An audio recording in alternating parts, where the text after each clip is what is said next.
Hello and welcome to DCN Weekly, your regular roundup of Australia's shipping, ports and logistics news. This episode covers the week ending the 7th of November, and I'm Lindsay Reid, publisher at DCN. And I'm David Sexton, journalist. Good to be here, Lindsay.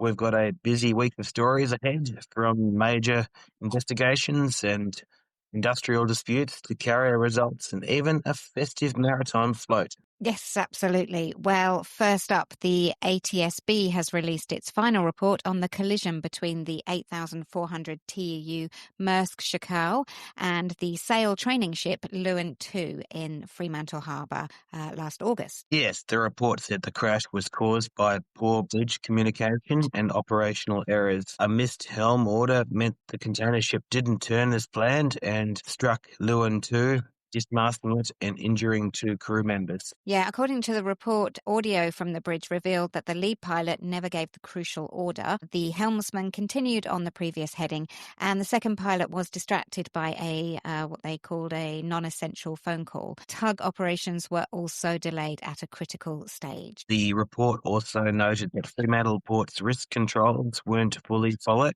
The ship entered before sunrise without all tugs secure and in winds exceeding limits. Both the port and Fremantle pilots have committed to safety improvements. Yes, and Leeuwin II returned to Fremantle last week after repairs, though it won't be back in service for some time. All right, across the Tasman, Maersk is reviewing its calls at Lyttelton Container Terminal as the port braces for potential industrial action that could last until February. Yes, the dispute goes back to March when Lyttelton Port Company announced a restructure, eliminating 35 positions and creating 21 new roles. According to the union representatives, this replaces long-serving foremen on collective agreements with fewer individual contracts. Yes, the employment court initially blocked the restructure, but that decision was overturned in August. Notices have now reportedly been issued and industrial disruption is expected. Oh, yeah, an MUNZ Lyttelton branch president Gerard Loader said the restructure could impact safety on the wharves. Maersk said its teams are closely monitoring the situation, reviewing current and forward vessel schedules and evaluating contingency plans to minimise supply chain disruption. They currently call at Lyttelton twice weekly on the Southern Star and the J-Star services, and the Southern Star's Napier calls will resume next March with the Maersk Monty Lascar. Well, back in Australia, terminal access charges at major container ports have sparked industry concern, haven't they, David? Yes, so starting January 1 next year, Patrick, TP World, Flinders and VRC are all raising Landside charges, mostly between 5% and 15%. But TP World's Fremantle increase goes above 45%, according to various industry sources. Right, and the feedback from FTA has been fairly clear. Yes, Paul Zallo from the Fat and Trade Alliance said the increases make a mockery of voluntary guideline, leaving exporters and importers to absorb the costs without engagement from the stevedores. And what did the stevedores have to say? Well, we heard from a DP World spokesperson who said the adjustments would fund almost $1 billion in infrastructure investment, including rail expansion and terminal upgrades to support a 24/7 trade economy. So they're saying, yeah, it's a little bit more coin, but the benefits are clear, according to DP World. Okay. Well, FTA has also called for deeper monitoring, I understand. Yes, so Paul Zallo's called for more scrutiny of empty container parks and urged government reform, including removing exemptions for foreign shipping lines under Australian competition law. Well, turning to carrier results, it's been a tough quarter for Ocean Network Express, with Q2 of financial year 25 profits down 86% year on year to $285 million. The company reported revenue also fell 24% despite liftings being slightly up, David.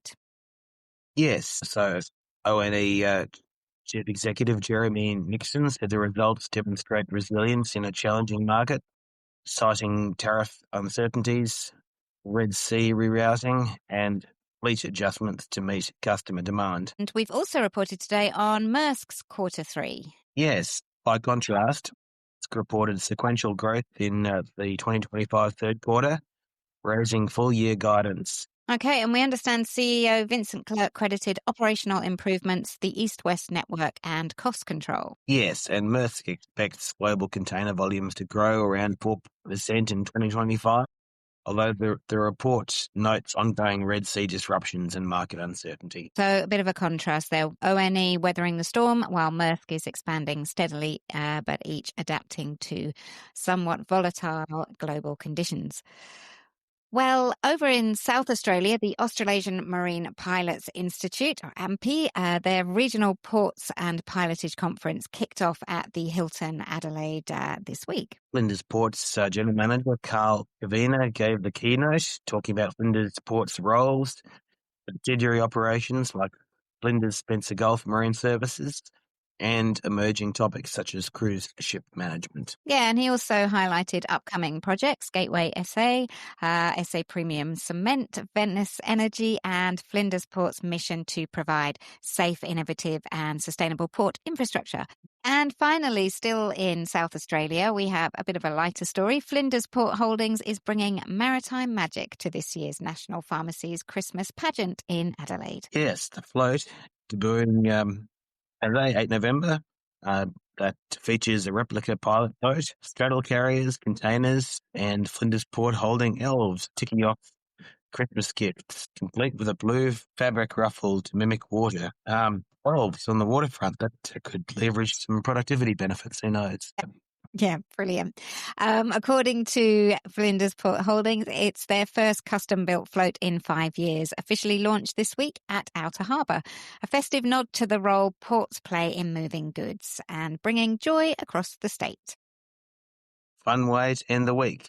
Maritime industry meets Christmas cheer. Yeah, I can't quite believe we're at Christmas already. But those were the highlights this week, but there is plenty more on the DCN website. Head to the dcn.com.au and don't forget to subscribe to the Newswire. And just a quick note on the awards, we are now officially sold out, which is a first in a few years, I think. But don't despair, we do have a waiting list, so if any spots free up, there may still be the odd ticket. So definitely worth dropping us a line if you have missed out to date. Yes, and as always, if you have any comments, tips or tip-offs, do drop us a line at editorial@thedcn.com.au. We would love to hear from you. Absolutely. And that's all from us this week. We'll be back next Friday with more shipping and maritime news. Thanks for listening and have a great weekend.